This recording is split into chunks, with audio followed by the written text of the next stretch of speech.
விழுப்புரம் மாவட்டம் உளுந்தூர்பேட்டை அருகே சாலையில் நிறுத்தி வைக்கப்பட்டிருந்த கண்டெய்னர் லாரி மீது கார் மோதிய விபத்தில் ஒரே குடும்பத்தைச் சேர்ந்த 3 பெண்கள் உயிரிழந்தனர். திருச்சி தில்லை நகரைச் சேர்ந்த சுப்பையா என்பவர் தமது குடும்பத்தினருடன் சென்னை நோக்கி காரில் வந்து கொண்டிருந்தார்.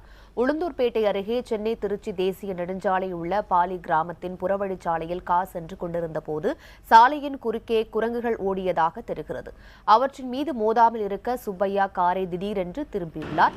அப்போது நிலை தடுமாறிய கார் சாலையில் நின்றிருந்த கண்டெய்னர் லாரியின் பின்புறம் வேகமாக மோதியது. இந்த விபத்தில் சுப்பையாவின் மனைவி, தாய் மற்றும் மகள் ஆகிய 3வரும் நிகழ்விடத்திலேயே பரிதாபமாக உயிரிழந்தனர். படுகாயமடைந்த சுப்பையா உளுந்தூர்பேட்டை அரசு மருத்துவமனையில் சிகிச்சை பெற்று வருகிறார்.